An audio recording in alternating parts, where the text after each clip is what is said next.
అదిగో మన చంద్రబాబు వస్తున్నాడు, అదిగదిగో చంద్రబాబు వస్తున్నాడు, అదిగో మన చంద్రబాబు వస్తున్నాడు, అదిగదిగో చంద్రబాబు. 6 పదులు దాటిన వయసు, ముందున్నది శీతాకాలం, నడవాల్సింది 2000 కిలోమీటర్లు పైగానే. మరి ఈ లక్ష్యాన్ని బాబు ఎలా రీచ్ అవుతారు? యాత్ర పూర్తి చేయడానికి బాబు ఆరోగ్యం సహకరిస్తుందా? పైబడుతున్న వయసును లెక్క చేయకుండా వడివడిగా అడుగులేయగలుగుతారా? యాత్ర కోసం బాబు తీసుకుంటున్న జాగ్రత్తలేంటి? ఇలా ఎన్నో ప్రశ్నలు ప్రజల మదిలో మెదులుతున్నాయి. చంద్రబాబు యాత్ర ప్రారంభానికి ప్రజలు, అభిమానులు భారీ ఎత్తున హాజరయ్యారు. అట్టహాసంగా ప్రారంభమైన చంద్రబాబు యాత్ర ఆద్యంతం ఇదేలా పూర్తవ్వాలని పార్టీ శ్రేణులు కోరుకుంటున్నాయి. గతానుభవాలను దృష్టిలో ఉంచుకుని పగడ్బందీ ఏర్పాట్లు చేశారు. ఈ యాత్రలో చంద్రబాబు రోజుకు సగటున 15 నుంచి 18 కిలోమీటర్లు నడవనున్నారు. యాత్ర కోసం చంద్రబాబు ఆరోగ్యపరంగా ఎన్నో జాగ్రత్తలు తీసుకున్నారు. స్వతహాగా ఆహార విషయంలో కఠిన నియమాలు పాటించే బాబు రైతు పోరుబాట యాత్రలో కూడా జిల్లాకు రోజు 20 కిలోమీటర్లు నడిచారు. ఆ యాత్రను నీళ్లు, మజ్జిగ, కీరా జ్యూస్ వంటి లైట్ ఫుడ్ తో సక్సెస్ఫుల్ గా లాగించారు. ఇప్పుడు మహాపాదయాత్రను కూడా అదే రీతిలో సమతులాహారంతోనే లాగించనున్నారు.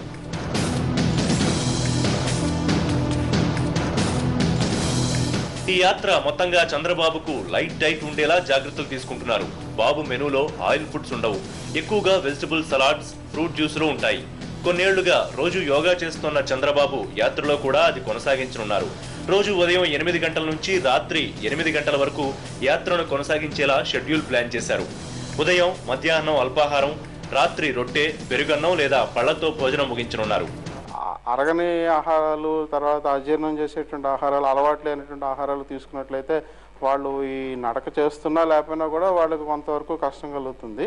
అంటే ఏంటంటే కొవ్వు పదార్థాలు ఎక్కువగా ఉన్నటువంటి ఆహారం, కారం, మసాలా, వేపుడు, ఉప్పు, పులుపు ఇలాంటి పదార్థాలు ఎక్కువగా ఉన్న ఆహారం తీసుకున్న వాళ్ళకైతే వాళ్ళకి కొంచెం నడకలో కొంచెం ఆయాసం రావటం, అంటే అది జీర్ణం కావడానికి ఎక్కువ సమయం పడుతుంది. కాబట్టి అంటే మనం తీసుకున్నటువంటి ఆహారం మన కడుపులో ఒక అరగంట 45 నిమిషాల్లో కిందకి వెళ్ళిపోవాలన్నమాట, పెద్ద ప్రేగుల్లోకి వెళ్ళిపోవాలి.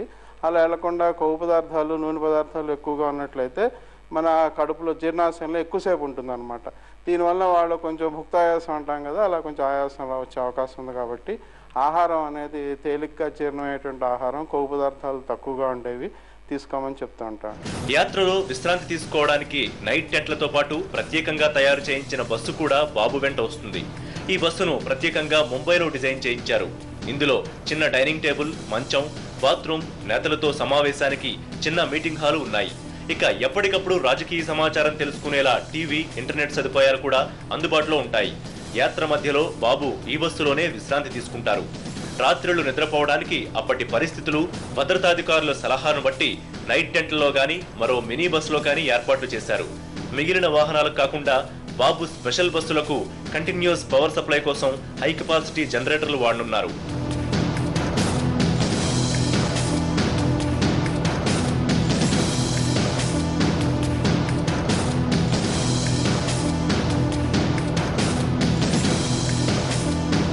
ప్రజలకు దగ్గర కావటానికి, పార్టీని రక్షించుకోవటానికి ఆ యాత్ర మొదలుపెట్టాడు. ఎన్నికల సంవత్సరం, ఎన్నికలు రాబోతున్నాయి. ఎన్నికలు రిటర్న్ ఆన్ ది వాల్స్ గోడ మీద రాసి ఉన్నాయి. మరో 18 మాసాలలో ఎన్నికలు రాబోతున్నాయి. కాబట్టి ప్రతి రాజకీయ పార్టీ చేస్తుంది. ఇది ప్రధాన ప్రతిపక్ష పార్టీ రాష్ట్రంలో. అందుకని ఇక్కడున్న పరిణామాలు, పరిస్థితులు మనంతా తెలుసు. రాజకీయ పార్టీలు ఏ స్థితిలో ఉన్నాయో, అధికార పార్టీ, ప్రధాన ప్రతిపక్ష పార్టీ ఏ స్థితిలో ఉన్నాయో తెలుసు. కాబట్టి సహజంగానే గాలును ఇచ్చేసుకోవటానికి, ప్రజల వద్దకు వెళ్ళటానికి ప్రయత్నం చేస్తుంటాయి. యాత్ర అన్ని రోజులు బాబుతో పాటు 1500 మంది ఉంటారు. ఇందులో భద్రతా సిబ్బంది, వాలంటీర్లు, ముఖ్య నేతలతో పాటు ఆయా జిల్లాల పార్టీ నేతలు, కార్యకర్తలు ఉంటారు. యాత్రలో వీరికి ఎలాంటి అసౌకర్యము కలగకుండా ఉండేలా వాలంటీర్ల కమిటీ, ఫుడ్ కమిటీ, వాటర్ కమిటీలు పర్యవేక్షిస్తుంటాయి. ఈ కమిటీలు బృందాలుగా విడిపోయి బాబు వెళ్లబోయే ప్రాంతాలకు ముందుగా వెళ్లి అక్కడ ఏర్పాట్లన్నీ పూర్తి చేస్తాయి. యాత్రలో ఉదయం, సాయంత్రం అల్పాహారం, మధ్యాహ్నం, రాత్రి వేళల్లో భోజనాలు, మధ్యలో టీ, మజ్జిగ, వాటర్ సప్లై చేస్తారు. యాత్రలో ఉండే వారి కోసం టెంట్లు, ఇనుప మంచాలు, పరుపులు సిద్ధంగా ఉంచారు. 2200 నుండి 2350 కిలోమీటర్ల వరకు సుదీర్ఘంగా నిరంతరాయంగా జరగబోయేటువంటి ఈ పాదయాత్రలో హంగులు ఆర్భాటాలు ఉండవు. చాలా సామాన్యంగా, సాధారణంగా హైవే నుండి కాకుండా వీలైనంత వరకు ఎక్కువ గ్రామాలు, ఎక్కువ పల్లెలు, ఎక్కువ బడుగు జీవులున్నటువంటి కులవృత్తులు కోల్పోయి చేతివృత్తులు లేక వ్యవసాయం గిట్టుబాటు కాక నిరుద్యోగంతో నీరసపోయిన యువతరాన్ని అందరినీ కూడా ఓదారుస్తూ వారి దగ్గర ఉండి సమస్య తెలుసుకుంటూ వీరికి అనుభవాలు వారికి చెప్తూ ఆ విధంగా ఈ యాత్ర కొనసాగుతుంది.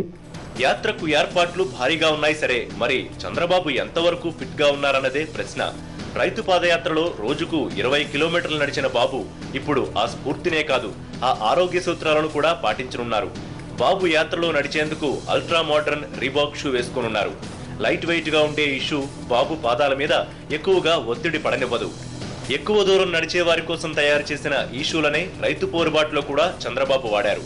ఈ షూతో పాటు రీబాక్ సాక్స్లను వాడనున్నారు. మామూలుగా లెదర్ షూ వాడే చంద్రబాబు యాత్ర కోసమే ఈ షూలు ప్రత్యేకంగా తెప్పించుకున్నారు. ప్లెయిన్గా ఉన్నటువంటి చెప్పులు వేసుకుని ఎక్కువ దూరం నడిచినా పరిగెత్తినా కాలుకి ఎక్కువ ప్రెషర్ పడుతుంది అనమాట. కాలు మీద ఒత్తిడి ఎక్కువ పడుతుంది. అంటే మడమ కింద కాల్కేనియల్ స్పర్, మడమ లోపల ఉన్నటువంటి ఎముక పాడయ్యి ఆ మడమ దగ్గర నొప్పి రావటం మొదలవుతుంది. తర్వాత మడమకి ముందు, పాదంకి ముందు భాగానికి మధ్యలో ఉన్నటువంటి ఒక ఆర్చి, ఒక వంపు తిరిగి ఉంటుంది అనమాట పాదం.